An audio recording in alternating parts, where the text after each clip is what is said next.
اللہ رب العالمین کے کلام کے ذریعے توحید کی دعوت دی جا رہی ہے، ہم توحید پر آنے کے لیے تیار نہیں۔ اللہ رب العالمین کے کلام کے ذریعے گناہوں سے رکنے کی ہمیں تعلیم دی جا رہی ہے، اس کو سننے اور ماننے کے لیے ہم تیار نہیں۔ اللہ رب العالمین کے بہت سارے احکامات ہمارے سامنے آ رہے ہیں، اس کی ہمیں کوئی پرواہ نہیں۔ نتیجہ کیا ہے کہ ہمارے لیے ہماری زندگی تنگ ہو گئی، ہماری زندگی تنگ ہو گئی۔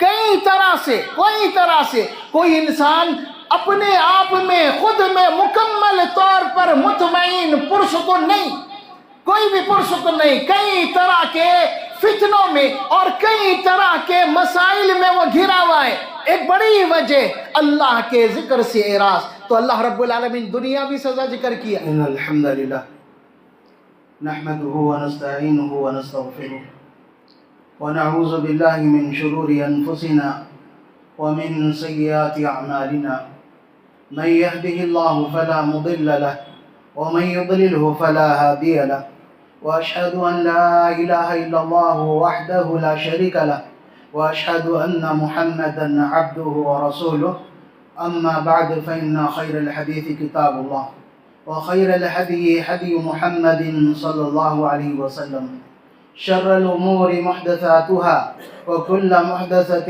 بدعة وكل بدعة ضلالة وكل ضلالة في النار قال الله تبارك وتعالى في كلامه المجيد أعوذ بالله من الشيطان الرجيم وما خلقت الجن والإنس إلا ليعبدون۔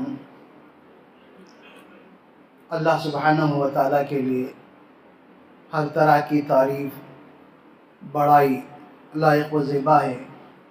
تمام انبیاء علیہ الصلاۃ والسلام، خاص کر سید الانبیاء خاتم النبیین محمد عربی صلی اللہ علیہ وسلم پر بے شمار درود و سلام نازل ہو۔ معزز بزرگوں، نوجوانوں اور خواتین اسلام، گزشتہ ماہ کے خطبے میں ہم نے جوانی کی اہمیت پر روشنی ڈالی تھی۔ انشاءاللہ العزیز اسی سلسلے کو آگے بڑھاتے ہوئے آج ہم گفتگو کریں گے نوجوانوں کے بگاڑ کے نقصانات اور اسباب۔ جوانی اللہ تبارک و تعالیٰ کی ایک بہت بڑی نعمت ہے، کیونکہ انسان جوانی کے مرحلے میں بہت زیادہ مضبوط، پختہ اور طاقتور ہوتا ہے، ہر اعتبار سے، جسمانی اعتبار سے بھی، ذہنی اعتبار سے بھی۔ یہ اللہ تبارک و تعالیٰ کا ایک تحفہ ہے۔ اسی لیے اللہ رب العالمین نے قرآن مجید میں جہاں ابراہیم علیہ السلام کا تذکرہ کیا بتوں کے توڑنے کا، وہاں پر ان کے تعلق سے کہا گیا، ان کی قوم کے لوگوں نے کہا کہ ہم نے ایک نوجوان کے بارے میں سنا، اِنَّا سَمِعْنَا فَتًى، ایک نوجوان کو سنا ہم نے جو بتوں کا ذکر کر رہا تھا وہی توڑا ہوگا۔ اسی طریقے سے اللہ تبارک و تعالیٰ نے اصحاب کہف کا ذکر کیا تو اصحاب کہف کا تعارف کراتے ہوئے ارشاد فرمایا انہم فتیۃ آمنوا بربہم، کہ چند نوجوان تھے جنہوں نے اپنے رب پر ایمان لایا۔ قرآن مجید نے اور بھی بہت سارے مقامات پر نوجوانی کی عمر کی اہمیت پر روشنی ڈالی، اشارتاً کئی جگہ اس جانب توجہ دلائی گئی۔ نبی کریم صلی اللہ علیہ وسلم نے بھی نوجوانوں کو ان کی اہمیت کا احساس دلایا اور جوانی کی قدر کرنے کی تعلیم دی۔ نبی اکرم صلی اللہ علیہ وسلم ارشاد فرماتے ہیں اغتنم خمسا قبل خمس، کہ 5 چیزوں کو 5 چیزوں سے پہلے غنیمت جانو، جن میں ایک شبابک قبل حرمک، اپنی جوانی کو بڑھاپے سے پہلے اللہ نے جوانی دیا ہے تو اس کا صحیح استعمال کرو، اللہ تبارک و تعالیٰ کے بتائے ہوئے راستے پر چلو، کیونکہ جوانی کا یہ مرحلہ، جوانی کا یہ حصہ، عمر کا یہ حصہ اکثر لوگ بگاڑ میں مبتلا ہو جاتے ہیں یہاں پہنچ کر، اور اپنے آپ کو کئی طرح کے فتنوں میں مبتلا کر دیتے ہیں۔ اسی لیے نبی کریم صلی اللہ علیہ وسلم نے نوجوانوں کو ابھارنے کے لیے ارشاد فرمایا کہ قیامت کے دن جب سورج قریب آ جائے گا اللہ رب العالمین کے عرش کے سائے کے علاوہ کوئی سایہ نہ ہوگا، ایسے وقت میں اللہ تبارک و تعالی اپنے عرش کے سائے میں 7 قسم کے لوگوں کو جگہ دے گا۔ ان میں سے پہلا نبی کریم صلی اللہ علیہ وسلم کا فرمان، شاب نشا فی عبادت اللہ، وہ جوان جو اللہ کی عبادت میں پروان چڑھا۔ اللہ کی عبادت میں لوگ مختلف فتنوں میں، مختلف قسم کے رنگینیوں میں مبتلا تھے، لیکن اس نے اپنے آپ کو ان ساری چیزوں سے دور رکھ کر اللہ کی عبادت، اللہ کی اطاعت اور اللہ کی فرما برداری میں مصروف رکھا۔ تو نبی کریم صلی اللہ علیہ وسلم فرماتے ہیں اللہ تبارک و تعالیٰ قیامت کے دن اسے اپنے عرش کے سائے میں جگہ دے گا۔ نبی کریم صلی اللہ علیہ وسلم سے نبی کریم صلی اللہ علیہ وسلم نے نوجوان صحابہ سے خطاب کیا اور خطاب کرتے ہوئے ارشاد فرمایا، یا معشر الشباب من استطاع منکم الباءۃ فلیتزوج، کہ اے نوجوانوں کی جماعت، تم میں سے جو نکاح کی طاقت رکھتا ہے اسے نکاح کر لینا چاہیے، اسے نکاح کر لینا چاہیے۔ کیوں؟ نکاح کرنے سے جوانی کی حفاظت ہوتی ہے۔ نبی کریم صلی اللہ علیہ وسلم نے فرمایا فَإِنَّهُ أَغَضُّ لِلْبَصَرِ وَأَحْسَنُ لِلْفَرْجِ، نکاح کرنے سے انسان کی نگاہیں جھکی رہتی ہے اور اس کی عزت کی حفاظت ہوتی ہے۔ انسان کی نگاہیں جھکی رہے اور انسان اپنی عزت کی حفاظت کر لیا تو گویا اس نے اپنی جوانی کی حفاظت کر لیا، جوانی کو خطروں سے بچا لیا۔ اس کے بعد آپ صلی اللہ علیہ وسلم نے فرمایا وَمَن لَمْ يَسْتَطِعْ فَعَلَيْهِ بِالصَّوْمِ، جو نکاح کی طاقت نہیں رکھتا، جوان ہے، نکاح کی ضرورت ہے لیکن کچھ اسباب، کچھ حالات اس کے ایسے ہیں ابھی نکاح نہیں کر سکتا، تو نبی کریم صلی اللہ علیہ وسلم نے ایسے لوگوں کو ہدایت دی فَعَلَيْهِ بِالصَّوْمِ، کہ وہ روزے رہا کریں، روزے رہا کریں۔ کیوں؟ روزے رہنے سے انسان اپنی شہوت پر، اپنی خواہشات پر کنٹرول کر سکتا ہے۔ نبی کریم صلی اللہ علیہ وسلم نے فرمایا فَإِنَّهُ لَهُ وِجَاهٌ، روزہ رہنا انسان کے لیے ڈھال ہے برائیوں سے بچنے کے لیے، برائیوں سے بچنے کے لیے۔ جس طرح ایک لڑنے والا تلوار کا وار بچانے کے لیے، تلوار کے حملے سے بچنے کے لیے ڈھال کا استعمال کرتا ہے، اپنے آپ کو بچاتا ہے، ویسے ہی اگر کوئی شادی کی طاقت نہ ہو، روزہ رہے تو روزہ رہنا اس کے لیے ڈھال کا کام دے گا۔ نبی کریم صلی اللہ علیہ وسلم نے جوانی اور نوجوانوں کی بہت زیادہ اہمیت بیان فرمائی ہے، لیکن آج ہم دیکھتے ہیں کہ جوان لوگ، جو لوگ جوانی کی عمر میں ہیں، کئی طرح کے فتنوں میں مبتلا ہے اور کئی طرح کا بگاڑ ان کے اندر آ چکا ہے، کئی طرح کا بگاڑ۔ آخر اس بگاڑ کے اسباب کیا ہے؟ کیا وجہ ہے کہ لوگ اس طرح کے بگاڑ میں مبتلا ہو گئے؟ آپ عام طور پر نوجوانوں کو دیکھیں، دین سے کوئی دلچسپی نہیں، دینی تعلیمات سے کوئی لگاؤ نہیں، بلکہ بہت سارے محلوں میں آپ کو دیکھنے کو ملے گا کہ نوجوان بچے رات بھر چبوتروں پر بیٹھے رہتے فجر تک، اور جہاں فجر کی اذان ہوئی یہ اپنے گھروں پہ چلے جاتے ہیں، مسجد بھی جانے کی توفیق نہیں ہوتی، بلکہ بعض مقامات پر مسجد کے سامنے، مسجد کے چبوتروں پر بیٹھے رہتے ہیں، مسجد کے چبوتروں پر، اس کے باوجود بھی نماز کی جانب کوئی توجہ نہیں۔ اور بھی ایسے بہت سارے بگاڑ ہمارے اندر موجود ہیں۔ اس کی وجہ کیا ہے؟ اس کی سب سے پہلی وجہ کتاب و سنت سے منہ موڑ لینا، اللہ کے ذکر سے منہ موڑ لینا، اللہ کے ذکر سے منہ موڑنا، اللہ کے ذکر پر توجہ نہ دینا، یہ بہت بھیانک کام ہے۔